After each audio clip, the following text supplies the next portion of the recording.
I'm 91. From here, some things are very clear that were not clear at 60 or 70 or even 80. I'm not going to describe these things from a distance. I want to give you the view now, instead of making you wait for it. These are 7 things I can see from 91 that you are almost certainly carrying and don't need to. I'm not telling you these things will feel small. They will feel the size they feel.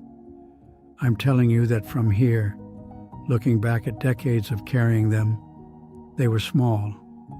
The distance proves it, even when the proximity cannot. Here they are. 1. What your life looks like from the outside. From 91, I can see clearly. The energy directed at managing how your life appears to other people is energy with a very poor return. The people whose opinion you are managing are busy managing how their own lives appear. The attention you are receiving is a fraction of what you are assuming. The people paying the closest attention to the details of your life are the people who love you, and they are not judging you against the standard you are trying to meet. The audience you are performing for is largely inattentive, and it will be entirely absent within 50 years. I'm not saying appearances do not matter at all. I'm saying that the proportion of energy directed there compared to the return it provides is one of the worst trades most people make across a lifetime. Redirect the energy. There are better places for it. 2. The mistakes you keep returning to. You are returning to them. I know because everyone does. The decisions that went wrong, the things said that should not have been, the opportunities that passed while you were looking elsewhere. From 91, I can tell you, the returning does not repair them. Each visit arrives at the same place. The mistake is still there, still finished, still unchangeable. The visit produces no improvement in the outcome and no lasting reduction in the wait. What it produces is the expenditure of present time on something that is not present. The mistake existed in a moment that is closed. You are in a moment that is open. The return visits are the closed moment borrowing time from the open one. The mistakes are finished. You are not. That asymmetry is important. Give your time to the thing that is still in motion. 3. Whether you are behind. Behind whom? Behind what? I ask seriously. The sense of being behind, relative to some schedule, some comparison group, some imagined version of what should have been accomplished by now, is, from 91, one of the most clearly constructed worries I see when I look back at the lives around me. The schedule does not exist outside the person carrying it. The comparison group does not have an agreed finish line you were supposed to reach at the same time as everyone else. The imagined version of what should have been accomplished by now is a story. And like all stories, it was written by someone. And that someone was you, working from assumptions about what a life should look like that you absorbed without choosing. At 50 or 60, the feeling of being behind is real and persistent. From 91, it is recognizable as a fiction that consumed enormous energy in almost everyone I have ever watched live a life. Put it down. 4. What your body looks like. I spent decades in some relationship with what my body looked like, how it compared, whether it was acceptable by the standards I had absorbed. I'm not going to describe those standards in detail. You know them. They are the same ones I had. At 91, my body is the vehicle that is still improbably carrying me around. My relationship to it is entirely functional gratitude, not for how it looks, for what it does, for the fact that the lungs are still moving, the heart is still working, the legs still carry me to the window in the morning. The years spent in relationship with how the body appeared extracted something real.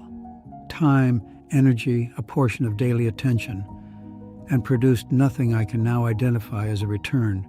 Not comfort, not lasting confidence, not anything. The body you have is doing the work of keeping you alive. That is sufficient. The rest was a contest with no prize worth the entry. 5. Saying the wrong thing. The worry about saying the wrong thing produced across decades a form of self-monitoring that cost me some conversations I would have liked to have, and some things I would have liked to say. The things I actually said that were wrong, and there were genuine ones, some I still remember clearly, resolved themselves in most cases within months. The people involved have either left my life entirely or retained no clear memory of the specific wrong thing. The ripple ran out. The worry about saying wrong things, accumulated across decades, was larger than the wrong things themselves. I want to offer you something specific. The people around you are not listening as carefully as you fear, and they are not retaining as long.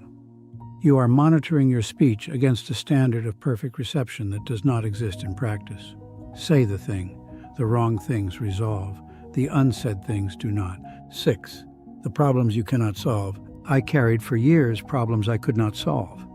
Not practical problems. Problems of circumstance. The health of someone I loved that was beyond my ability to fix. The situation of a family member moving in a direction I could see was wrong and could not stop. The circumstances that were simply what they were. I gave these problems my worry as though the worry were a form of participation.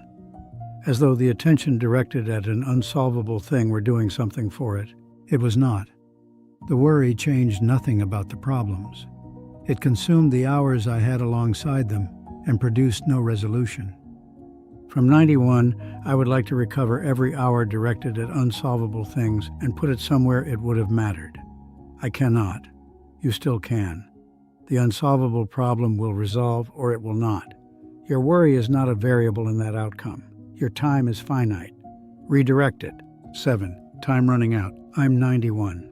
I'm telling you that from here, the urgency you feel about time running out is partially misdirected. The urgency is real, time is finite. I'm not arguing otherwise. I'm identifying a specific problem with the worry. It consumes the very thing it is worried about losing. The time spent worrying about having too little time is time spent not doing the things you fear you won't have time for. The worry is itself the loss it fears. The response to finite time is not worry. It is direction. Identify what matters. Point yourself at it. Move. The person who has done this, who has located what matters and oriented toward it, does not spend time worrying about time running out. They are too occupied with what they are building to inventory the supply. I wanted to give you the view from 91. That is what it looks like from here. 7 things most people carry for decades that, from this distance, are clearly not worth what they cost. The distance proves it, even when the proximity cannot. You don't have to wait until 90 to put them down. Put them down now and use the time.